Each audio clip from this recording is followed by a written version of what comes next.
Bonjour. Bonjour.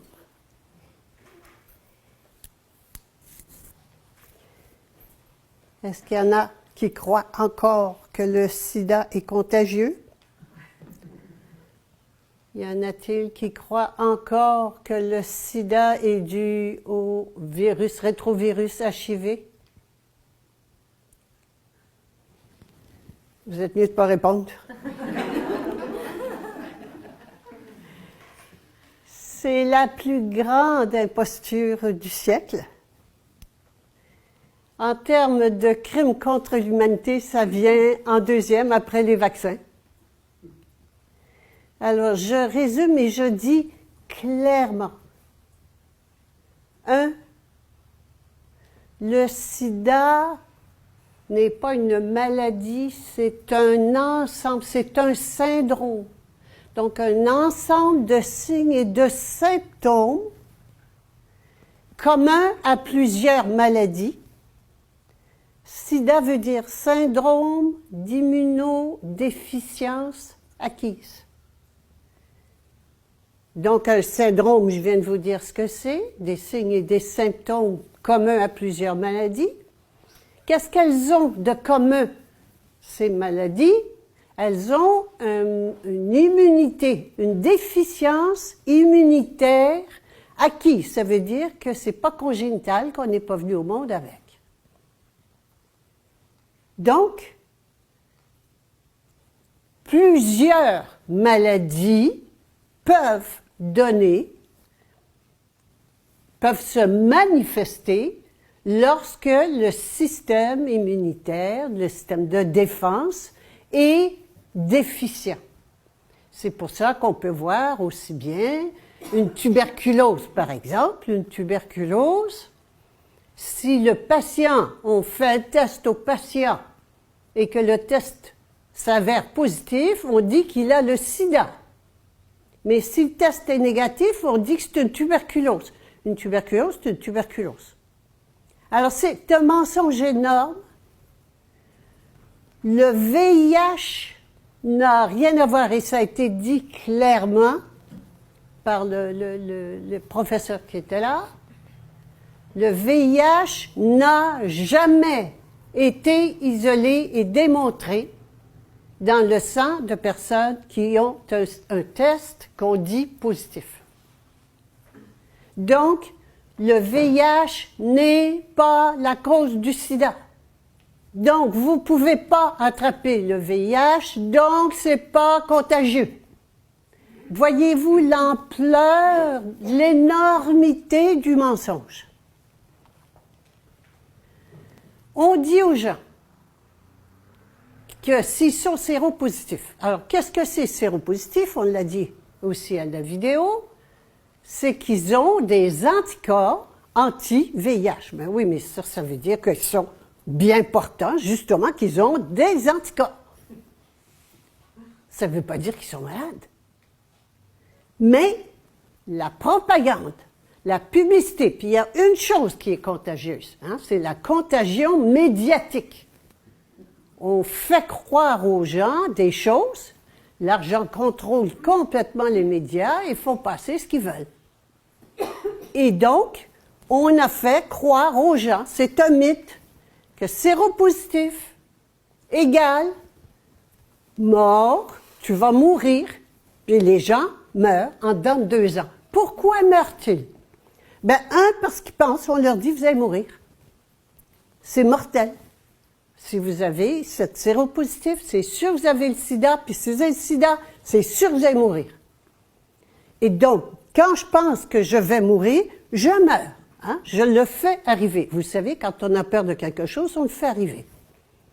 La deuxième chose, c'est qu'on leur donne des traitements d'une toxicité épouvantable, l'AZT. L'AZT qui est un médicament qu'ils ont ressorti des tiroirs, qu'ils avaient proposé contre la leucémie, je pense plusieurs années auparavant, qui était tellement toxique qu'ils l'ont mis de côté, mais là, ils l'ont sorti parce qu'il y avait une urgence, il y a une maladie, la nouvelle, une épidémie. C'est mensonger du début à la fin. Alors, je vous le dis parce que la plupart des gens croient encore que c'est vrai. J'étais à Amsterdam au congrès où j'ai assisté à ce congrès où Gaston Essens présentait la vidéo que nous avons vue tout à l'heure, dont nous avons vu des extraits. Et il y avait là, c'est un congrès fort intéressant qui est organisé par les malades et non pas par l'industrie. Alors on avait la vérité. Et des malades qui disaient, moi je suis séropositif depuis 15 ans et je suis encore là. Alors c'est pas vrai. Alors, mais ce qui rend malade et qui tue les gens, c'est les médicaments qu'on leur donne. En Afrique, alors c'est important de voir que le sida a été créé de toutes pièces, inventé de toutes pièces, propagé, la propagande médiatique de toutes pièces, et particulièrement en Afrique. C'est un génocide ciblé.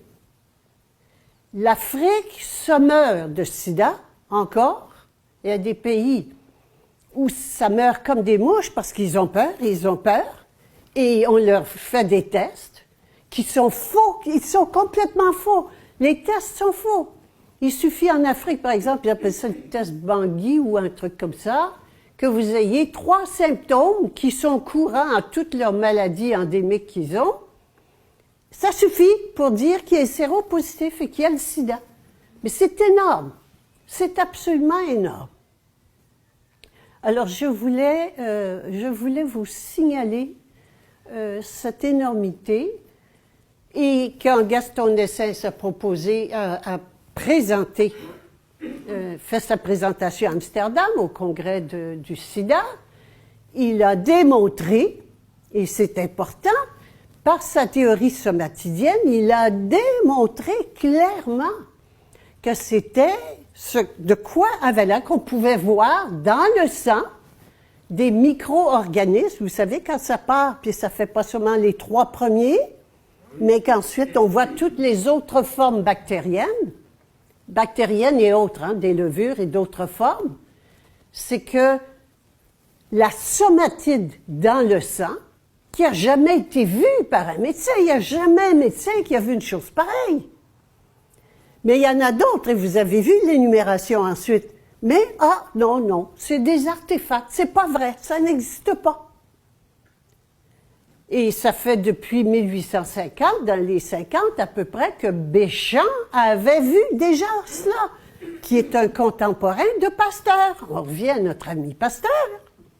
Et Béchamp est un contemporain de Pasteur. On connaît Pasteur, vous n'avez jamais entendu parler de Béchamp. Mais non, ça ne rend pas célèbre de rendre service à l'humanité, ça rend célèbre de rendre service à l'industrie, pas à l'humanité.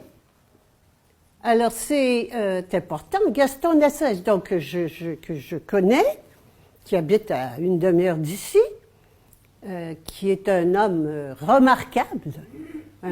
On a dit de lui que c'est un génie et un saint, un être vraiment d'une qualité exceptionnelle. Il a inventé un microscope où on peut voir les particules du sang bouger. Ah oui, mais quoi? Ben, sachez qu'aucun microscope électronique ne voit du sang vivant, ne voit que du sang mort. La médecine n'étudie que la mort. Alors, il ne pouvait évidemment jamais voir les somatides. Les somatides, qu'est-ce que c'est que la somatide? Et vous savez, ces petites particules qui bougeaient comme ça, la somatide est la plus petite particule de matière vivante. C'est un condensateur d'énergie pour la matière qui fait le lien entre l'esprit et la matière. C'est immortel. La somatide est indestructible. Attendez, c'est ce qui est le plus important dans notre organisme. Et c'est impossible à voir parce qu'on n'a pas le droit de regarder du sang vivant. Il y a eu des microscopes qui regardaient du sang vivant et il y avait eu des rapports, des études faites dans des revues Mais vous savez, après un an, on prend toutes les revues de l'année et on les met dans un grand volume, un grand machin. On les relit pour les mettre dans ça. Et il y a un monsieur qui s'intéressait au microscope qui voyait du sang vivant, et puis il a commencé à aller donc dans les librairies, voir dans les bibliothèques, voir, et tous les articles qui parlaient de microscope qui étudiaient le sang vivant avaient été enlevés. Ça a été supprimé, carrément supprimé. Et des gens qui étudient, je connais une personne que je connais bien, qui s'est excitée un jour, qui s'est acheté un microscope pour sang vivant, elle est passée au collège, ils l'ont pénalisé, ils ont suspendu, ils ont donné une amende énorme, mais c'est comme ça.